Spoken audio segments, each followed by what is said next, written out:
This story is about a black girl from London. Her name is Amina. She is 17, and she lives on a rough council estate. Every night she hears sirens, shouting, and police cars outside her window. For her, this is normal life. People on her estate are used to gangs on the corner. Boys in tracksuits, faces covered, always watching, always moving. Most people keep their heads down. They just try to survive. Amina is one of them. But Amina is different. She is smart. She loves books. She dreams of leaving the estate one day. She wants a quiet life, a safe life, a life with no blue lights. She wants to protect her little brother and make her mum proud.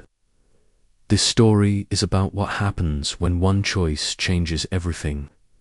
When a girl who just wants peace gets pulled into a world of gangs, love, and murder. By the end of this story, someone will be dead, and Amina will have to choose who she protects before the story starts. The narrator has a small request. If you like true crime stories, if you like real UK stories about black girls, if you want more stories from the streets, from estates, from real people, then please subscribe to this channel, The Black Girl Narrative. Subscribing helps more people hear these stories. It tells YouTube that these voices matter, so hit subscribe. Turn on the bell and stay with Amina until the end. Now, take a breath, listen closely, because this is not just a crime story. This is a story about a black girl from London, and how one decision changes her life forever. In the morning, Amina looks like any other schoolgirl in London. Blazer on, bag on her back, headphones in, face calm, but inside, her mind is always watching, always listening. She walks down the broken stairs of the block. The walls are covered in tags. Old gang names, ripped messages for boys who never got old. The lift never works. People say someone got robbed in their last year, so Amina always takes the stairs, even when she is tired, outside. The air smells like fried chicken, weed, and rain. On the corner, the same boys stand in the same spot, black puffer jackets, hoods up, hands deep in pockets. They talk low, laugh loud, but their eyes are sharp. They watch every car that comes in and out of the estate. Amina keeps her eyes on the ground. She knows the rules of the block. Do not stare, do not smile too much. Do not act scared, just walk. But there is one boy who always makes her heart beat faster. His name is Reese. He is tall, with a calm face and cold eyes. When the police drive past, he does not move, he just smirks. Sometimes, when Amina walks by, he looks at her like he already knows her. Her best friend Leah hates it. Leah tells her, "These boys are not just rude boys, they are dangerous." She tells stories she heard about county lines, about knives in school bags, about missing boys. Amina laughs, but the laugh feels weak. There is something about Reese that pulls her in, and she cannot explain why. At school, teachers talk about university, exams, and bright futures. They do not see the messages the students get after class. They do not hear the threats, the offers, the deals whispered behind lockers. Amina sits by the window, pretending to take notes, but her mind is on the corner of her estate, on the boy who never moves for the police. That afternoon, the sky is grey and heavy. Amina misses her bus by 1 minute. The next one is 20 minutes away. Rain starts to fall, and as she stands alone at the bus stop, a shadow steps out from behind the shelter. It is Reese, and today, he finally speaks to her. Reese stands in front of her, rain on his jacket, a small smile on his face. Amina feels her heartbeat in her ears. He says her name like he has been saying it in his head for weeks. "Amina, yeah," he says. "I see you every day." He walks her under a small shop roof to keep her dry. He jokes about the London weather. about the broken buses. His voice is calm, his eyes are sharp. He asks what music she listens to, what college she wants to go to. It feels normal. Too normal for a boy everyone fears. On the estate, Reese is a rumor, a danger, a warning.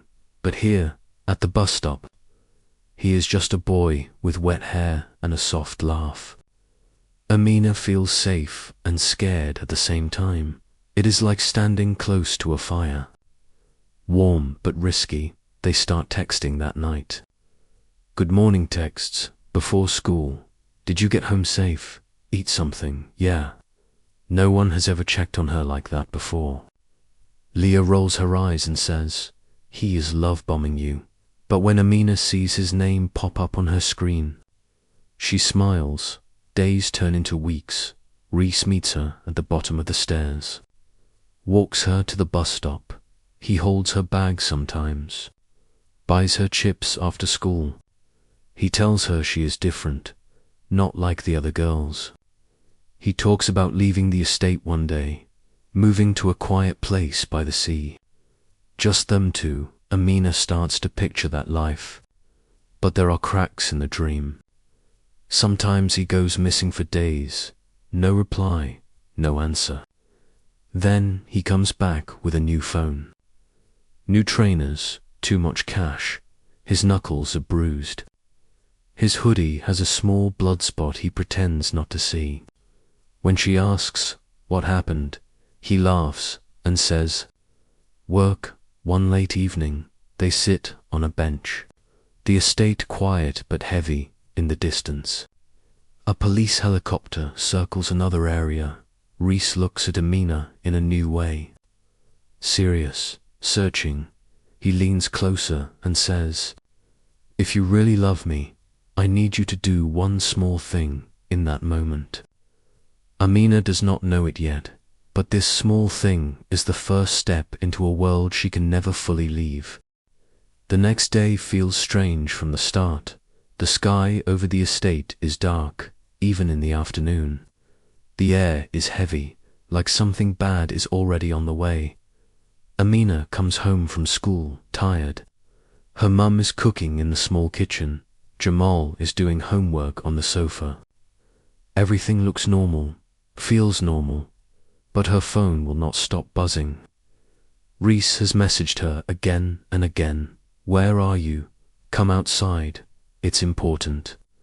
Her chest feels tight. She tells her mum she is taking the rubbish out. She walks down the stairs, her hands shaking a little.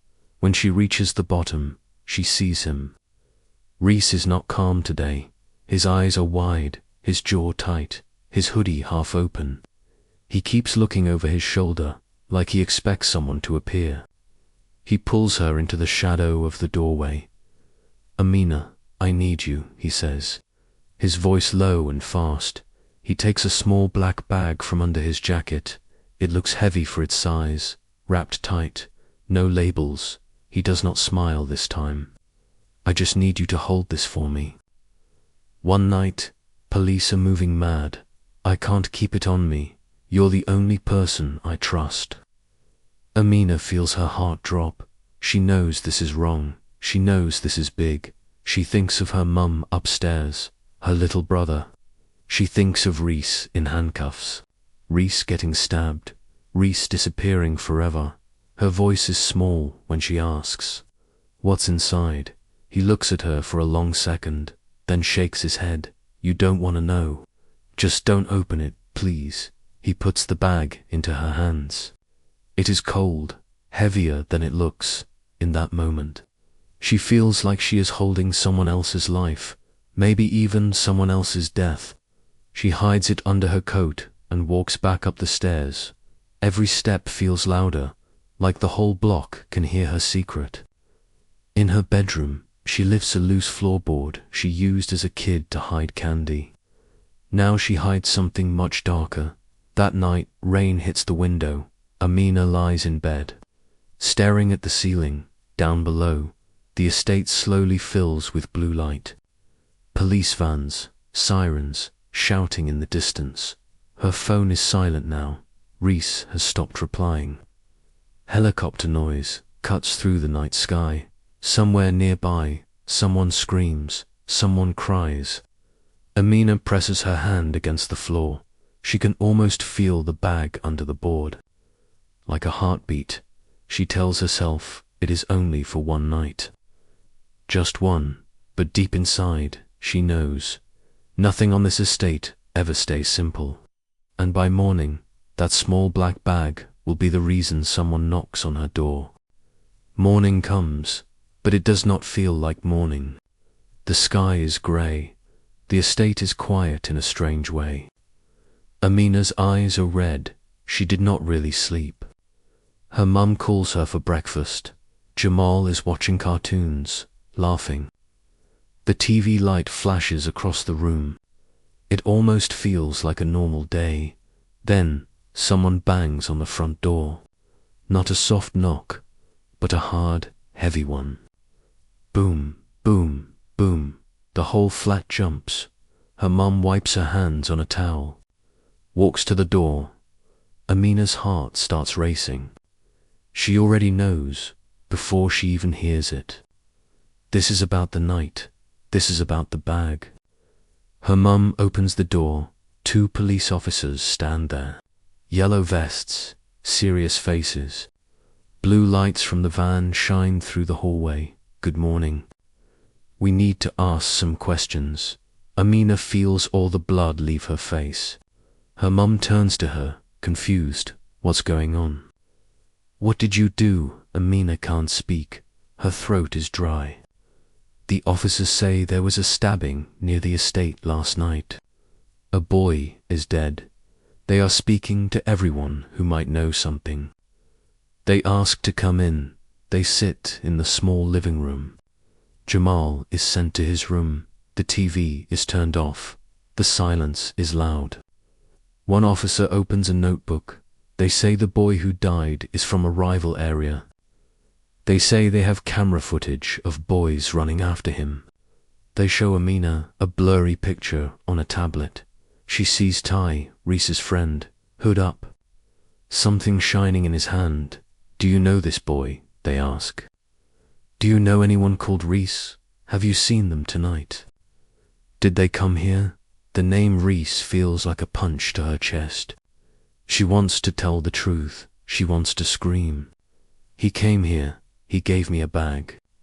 There is something under my floor, but the words get stuck. She remembers the unknown message from last night. Don't talk to feds. We know where your family lives. She imagines her mum hurt. Her little brother scared. She imagines boys in masks at her door at midnight. So Amina lies. Her voice is shaking, but she lies. No.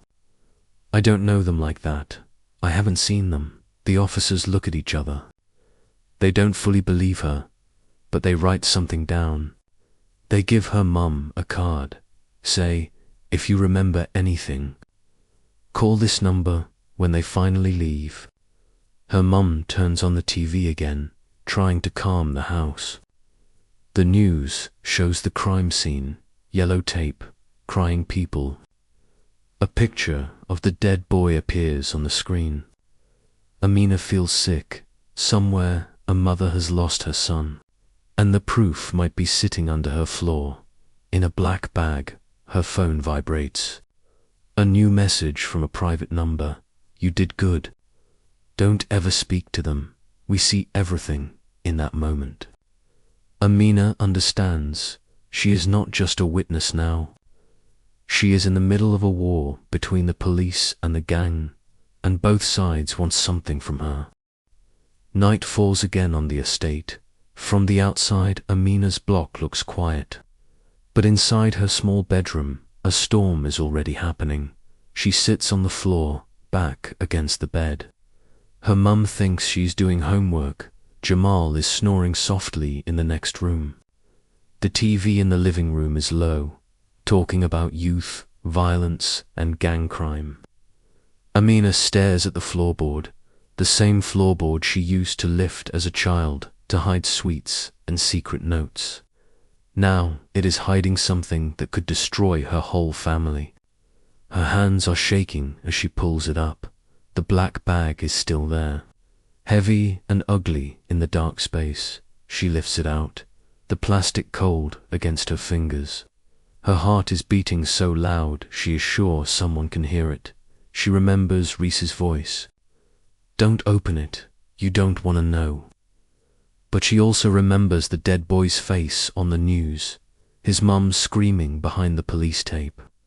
Slowly, she opens the bag. The smell hits her first, metal and something sharp in the air, inside.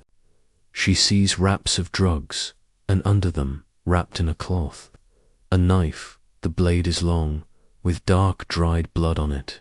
Her stomach turns. She drops the cloth. The knife clatters on the floor with a low sound. There is no more guessing now. This is not maybe. This is not small thing. This is murder. And it is under her roof. Her phone buzzes. A new voice note from Reese. His tone is hard. No soft laugh. No sweet names. If anything happens. That bag never existed. Yeah, if you move mad, everyone pays. Remember that. Tears fall down her face. She looks at the knife, then at the door. If she calls the police, she becomes a snitch. If she stays quiet, she is helping a killer. She thinks of Jamal growing up around this. She thinks of Leah, who always told her this boy was danger. She thinks of herself, the girl who just wanted to study and leave the estate. Outside, a siren screams in the distance. Inside, Amina finally understands. She has less time than she thought, because someone is going to come back for that bag. And she has to decide who she is before they knock on her window. Amina sits on the floor, the bloody knife in front of her. Her hands will not stop shaking. Her cheeks are wet. She knows there are only 3 ways this story can end. Reese wins, the police win, or fear wins. She remembers the police card on the table, the officer from earlier, the one who looked at her like she was more than a suspect. She also remembers the message. We see everything. Her heart is beating so loud it hurts. But she thinks of Jamal asleep in the next room. She thinks of her mum breaking in half if anything happens to them.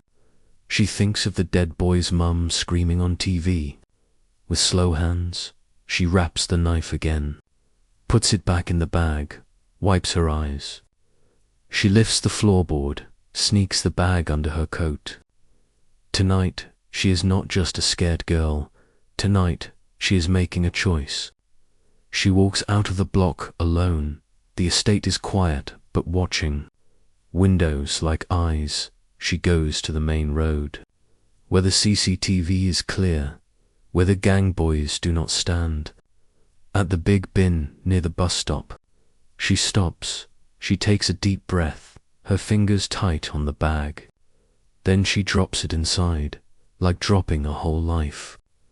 She steps back and dials the number on the police card. Her voice is low but steady. This is about the stabbing. The weapon is in the bin by the main road. Then she cuts the call and walks away. Days later, Reese and Ty are arrested. Whispers run through the estate like wind. Some say there was a snitch. Some say the police got lucky. No one looks at Amina twice, but Reese knows. The last time she sees him is on TV, being pushed into a van. His eyes find the camera, cold and angry, even through the screen. She feels the cut of his stare. Months pass. Amina's family is moved to a new area, a new flat, new school, new streets. No old graffiti on the walls.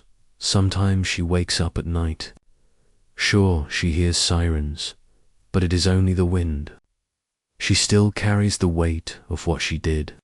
She helped send someone she loved to prison, but she also stopped a killer. She chose her family, and she chose the truth. At the end of this story, the narrator wants the audience to think. How many girls like Amina are living between gangs, love, and fear. How many are hiding secrets under their floors right now?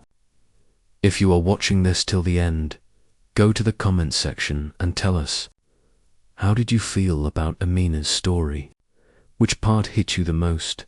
And tell us in the comments what kind of story you want to see next on the Black Girl Narrative.